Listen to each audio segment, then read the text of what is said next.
Chapter के and तक हमने देखा था। प्लीज जाओ चेन को फोन करके सारी चीजें बता देता। अब आगे चैप्टर 16 की शुरुआत में हम देखते हैं चेन कहती कि वाह तुम्हें जानकारी कितनी ज्यादा जल्दी मिल गई। आगे कहते बहुत अच्छे, और इसके साथ हम ये कंफर्म कर सकते कि ये जितनी भी मौतें हुई है उनका माइंड करप्शन से कुछ लेना देना है। अब से हम लोग माइंड पॉल्यूशन को करप्शन बुलाया करेंगे। और आगे वो कहते कि मैं अभी तुम्हारे वहाँ पर एक बहुत ही ज़्यादा स्पेशल ऑर्डर वाली टीम भेज रही हूँ और 3 लोगों की टीम तुमसे मिलेगी बहुत जल्दी। और वो लोग सच में काफ़ी ज़्यादा एक्सपीरियंस है, लेकिन तुम्हें ये चीज़ याद रखनी होगी कि तुम एक साइक म्यूटेंट हो और कभी कभी उनके एक्सपीरियंस तुम्हारे इंस्टिंक्ट के जितने अच्छे नहीं होंगे, और इसलिए भविष्य में तुम हमारी इन्वेस्टिगेशन को लीड करोगे, लेकिन इस बार तुम्हें मेरे ऑर्डर्स को सुनना होगा। आगे जाओ कहता है ठीक है मैं समझ गया, लेकिन कैप्टन चेन उस पैसे के बारे में और तभी फ़ोन कट जाता है। जाओ कहता है अरे यार मैंने अभी तक पेमेंट के बारे में कुछ पूछा ही नहीं। और आगे कहता है क्या यही एक कॉर्पोरेट के गुलाम की ज़िंदगी है क्या। और आगे हम 30 मिनट बाद का सीन देखते जब वहाँ पर एक गाड़ी आती है और उसमें से 3 लोग बाहर आते हैं और हीरो उन्हें देखता है और वो लोग कहते हैं मिस्टर लुजिन, हमारे स्टेशन ने special mind corruption investigation group को यहाँ पर कैप्टन चेन ने हमें ऑर्डर दिया है आपसे मिलने के लिए, और मैं इस ग्रुप का लीडर चेंग हुई हूँ। और हीरो मन में सोचता है कि मुझे मिस्टर बुलाना ये कुछ ज़्यादा ही फॉर्मल लग रहा है। आगे कहता है तुम्हें इतना ज़्यादा फॉर्मल होने की ज़रूरत नहीं, तुम बस मुझे लू बुला सकते हो। और वो कहता है ठीक है मिस्टर लुजिन।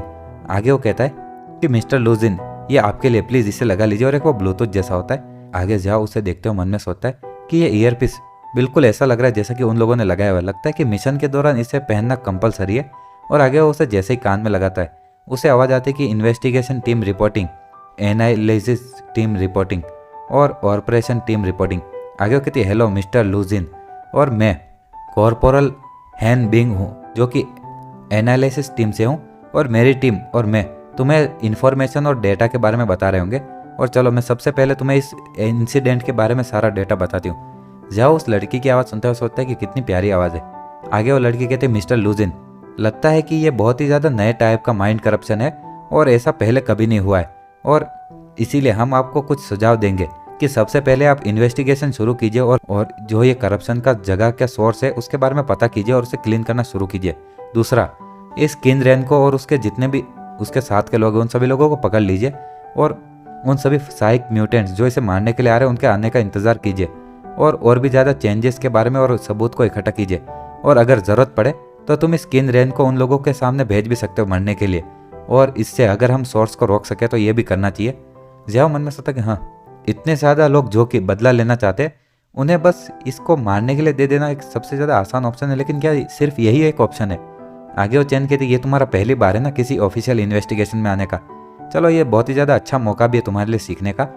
और आगे बढ़ते हुए तुम जब इस फील्ड में काम करोगे यहाँ पर हमेशा एक एनालिसिस टीम तुम्हें सपोर्ट करती रहेगी, और तुम्हें इस तरह के काम की अब आदत पड़ जानी चाहिए। जाओ कहता है ठीक है। आगे वो कहती कि कभी कभी जो वो करप्टेड सोर्स होते हैं उनकी ज़रूरतें पूरी कर कर हम उन्हें कमज़ोर कर सकते हैं, और एक काफ़ी ज़्यादा अच्छा तरीका है उनको मारने का, लेकिन अभी हमारे पास कुछ ज़्यादा इन्फॉर्मेशन नहीं है और इसलिए हमें कोई और तरीका इस्तेमाल करना होगा। आगे कहती कि हमें जो डेटा और एनालिसिस मिले हैं उसके अनुसार जितने भी लोग मरे हैं वो लोग एक दूसरे को जानते नहीं थे, लेकिन उनको वो बदले के लिए करप्टेड हो चुके थे, और इसका मतलब कि यहाँ पर कोई तो जगह होगी जहाँ पर कि सभी विक्टिम्स जितने भी मरे लोग हैं वो कहीं ना कहीं तो एक हुए होंगे।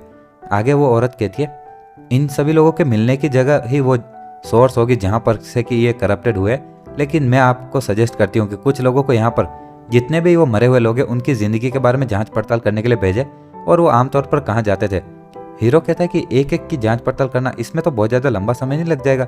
वो कहते हैं कि मुझे पता नहीं कितना समय लगेगा, लेकिन ये सारे काम बहुत ज़्यादा कॉम्प्लिकेटेड है और बहुत सारे एरिया में सीसीटीवी कैमरा भी नहीं है, और इसलिए हमारे ज़्यादा प्रॉब्लम हो सकती है। जाओ कहता है कि मैं आपकी स्किल्स पर सवाल नहीं उठा रहा हूँ, लेकिन क्या कोई जल्दी करने का तरीका नहीं है, और कल 8वां दिन है और अभी जितनी भी चीज़ें हुई उसके पैटर्न के हिसाब से कल और ज़्यादा 8 लोग सामने आएंगे करप्टेड होकर। और चैन कहती कि मैं लुजिन तुम्हारी बात से एग्री करती हूँ और बहुत ही ज़्यादा अच्छे से काम करना इस करप्टेड सोर्स को जल्दी मारने का अच्छा तरीका होगा, लेकिन अगर हमारा प्लान बहुत ज़्यादा स्लो होगा तो वो करप्टेड म्यूटेंट और भी ज़्यादा उस बेकार के टाइम में ताकतवर हो सकता है, और हम बाद में उस टारगेट के एरिया के बारे में और पता लगा सकते हैं, लेकिन सबसे पहले हमें इस साइक म्यूटेंट कोई वैंग को ढूंढना होगा। आगे कहते सभी लोग सुन लो, हमारा टारगेट कोई वैंग और उसकी मूवमेंट उसके मरने से पहले क्या हुआ था उसके बारे में पता करो, और तुम्हारी इन्वेस्टिगेशन को फोकस करो कि आखिर वो कहाँ मरा था, और आखिर ये सभी लोग और उसके आसपास के जितने भी जनसंख्या वाले एरिया है और अभी के अभी उसके बारे में पता करो। सभी लोग कहते हैं कॉपी दैट। और इसी के साथ हम रात का सीन देखते जिसके कि कुछ घंटों के बाद हम देखते कि वो गाड़ी कहीं पर आती है और वो औरत कहती कि हमने जो कोई वैंग के मरने की लोकेशंस को एकदम बीच में कॉर रखकर सारी चीज़ों को चेक किया और इसके अनुसार जो साउथ का इंडस्ट्रियल एरिया था और जहाँ पर कि ये चारों टारगेट वहीं पर देखे गए थे हमें। और इसी तरह से हम अगर कहें तो साउथ वेस्ट की केमिकल फर्टिलाइज़र फैक्ट्री और वेस्टलैंड जो कि लैंडफिल के पास में है और इसी तरह से एक बॉर्डर के पास में जो पानी वाली जगह है वहाँ पर, ये कुछ 4 जगह है। और इसी के साथ 3 जगहों पर तो उन्होंने देखा उन्हें वहाँ पर कुछ नहीं मिला और चौथी जगह वो पानी वाली जगह। और आगे उसे बताया जाता है कि ये लास्ट वो जगह है जहाँ पर कि जांच पड़ताल होना बाकी है। और आगे उसे बताया जाता है कि ये जगह काफ़ी ज़्यादा कॉम्प्लेक्स है और यहाँ पर हम सभी लोगों को जांच पड़ताल करते समय बहुत ज़्यादा ध्यान रखना होगा। और वो पानी काफ़ी ज़्यादा लाल दिख रहा होता है या फिर वो लाल चांद के कारण ऐसा कलर हो। और आगे जाओ कहता है कि कितनी ज़्यादा अजीब बात है कि मेरी छोटी बहन 17 आज पूरे दिन नहीं दिखी, लेकिन अब मैं उसे देख सकता हूँ। और हम देखते हैं कि उसकी छोटी बहन वहाँ पर सामने ही होती है। और जाओ कहता है कि वो यहाँ पर सबसे पहले कुछ ज़्यादा ही जल्दी नहीं आ गई। उसकी छोटी बहन कहती है बड़े भाई जल्दी से यहाँ पर आओ, यहाँ पर बहुत ही ज़्यादा मज़ेदार चीज़ है। जाओ कहता है मज़ेदार। और वो मन में सोचता है कि इस बच्चे की जितनी भी बातचीत होती है ये हमेशा दूसरों से अलग होती है, क्या ये हो सकता है कि यहीं पर। और वो कहता है कि इस तालाब के अंदर यहाँ पर अंदर क्या है। उसकी छोटी बहन कहती पता नहीं, लेकिन देखने से तो लग रहा है कुछ ज़्यादा ही बहुत ज़्यादा मज़ेदार चीज़ है। जाओ कहता लगता है कि हमें मिल गया। और वो कहता है क्या तुम अपनी एबिलिटीज़ को पानी के अंदर इस्तेमाल कर सकती हो। उसकी छोटी बहन कहती मैंने कभी इस्तेमाल की तो नहीं है, लेकिन मैं करना चाहूँगी क्योंकि इसमें बहुत ज़्यादा मज़ा आएगा। और इसी के साथ हमारा ये चैप्टर भी यहीं खत्म होता है। अगर आपको वीडियो पसंद आती है तो लाइक शेयर एंड सब्सक्राइब कर देना। मैं डेली ऐसी वीडियोस लाता रहता हूँ।